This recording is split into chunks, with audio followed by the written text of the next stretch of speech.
बहुत ही प्यारी सी मधुर सी कहानी पृथ्वीराज और संयोगिता की।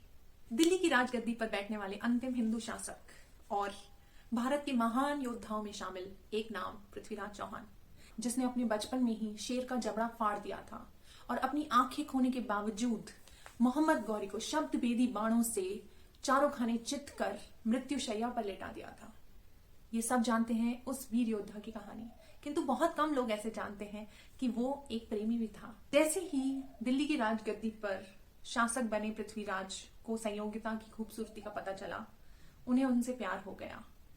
राजा जयचंद की बेटी, कन्नौज की प्रिंसेस कौन, संयोगिता, और उनसे उन्हें इतना ऐसे बेइंतहा प्यार हुआ कि जब कन्नौज में एक चित्र बनाने वाले पन्ना राव का आगमन हुआ, वहां पर उन्होंने सबको वीर योद्धाओं की तस्वीरें दिखाई, जिसके अंदर पृथ्वीराज की तस्वीर भी शामिल थी।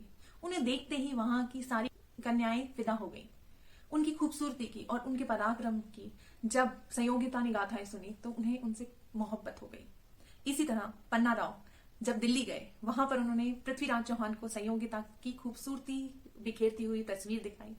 तब वहां पर बराबर की आग लग गई। पृथ्वीराज और संयोगिता एक प्रेम गाथा बन गई। राजा जयचंद दिल्ली की राजगद्दी पर बैठने वाले पृथ्वीराज चौहान से बहुत नफरत करते थे।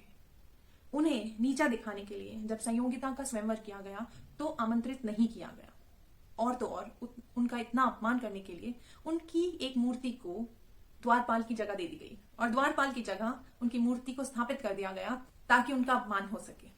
जब संयोगिता को पृथ्वीराज चौहान बैठे हुए दिखाई नहीं दिए अपने स्वयंवर में और उनकी मूर्ति द्वारपाल की जगह दिखाई दी, तो दौड़कर उन्होंने मूर्ति को वरमाला पहनाई।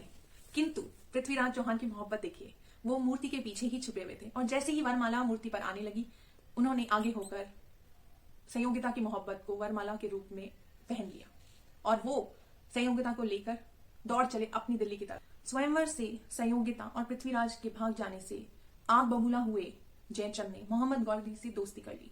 मोहम्मद गौरी को उकसाया कि वो दिल्ली पर आक्रमण करें, किंतु पृथ्वीराज चौहान से 16 बार मोहम्मद गौरी परास्त हुए।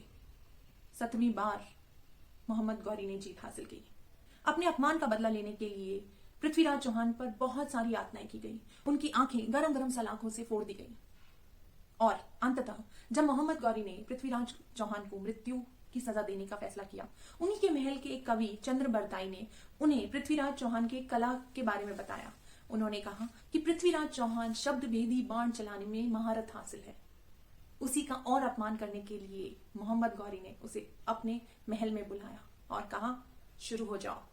यहाँ पर चंद्र बरदाई, जो कि पृथ्वीराज चौहान का मित्र था, उसने एक दोहा बोला, 4 बाज 24 गज, अंगुल अष्ट प्रमाण, ता ऊपर सुल्तान है मत चूके चौहान।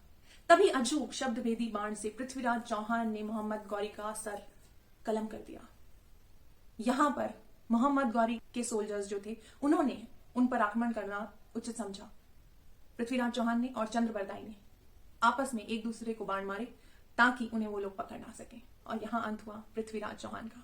जब संयोगिता को पता चला कि पृथ्वीराज चौहान नहीं रहे, उन्होंने भी मृत्यु को गले लगा लिया और अंत हुआ पृथ्वीराज चौहान और संयोगिता की अमर प्रेम कथा का।